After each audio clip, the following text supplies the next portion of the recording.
হাসিনা তো শুধু চলে যায় নাই তা না, সে পালাই গেছে না। আপনারা খুব বড় স্লোগান দেন, পলাইছে পলাইছে।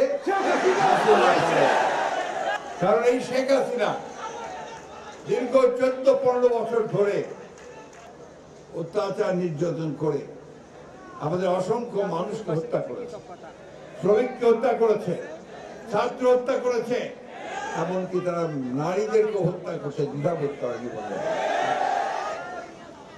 নিজে ক্ষমতায় থাকার জন্য প্রধানমন্ত্রী থাকবে, এই কারণে সে বাংলাদেশের সমস্ত রাষ্ট্র ব্যবস্থাকে ধ্বংস করে দিয়েছে। কি দিয়ে ধ্বংস করার চেষ্টা করছে?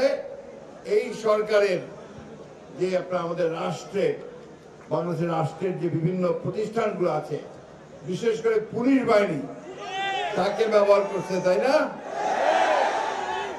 তাকে ব্যবহার করে, তাকে দিয়ে গুলি করে হত্যা করে, মিথ্যা মামলা দিয়ে জেলে নিয়ে গিয়ে নির্যাতন করে, অকথ্য অত্যাচার করে বাংলাদেশের মানুষকে একটা ভীতির রাজত্বে নিয়ে গেছে।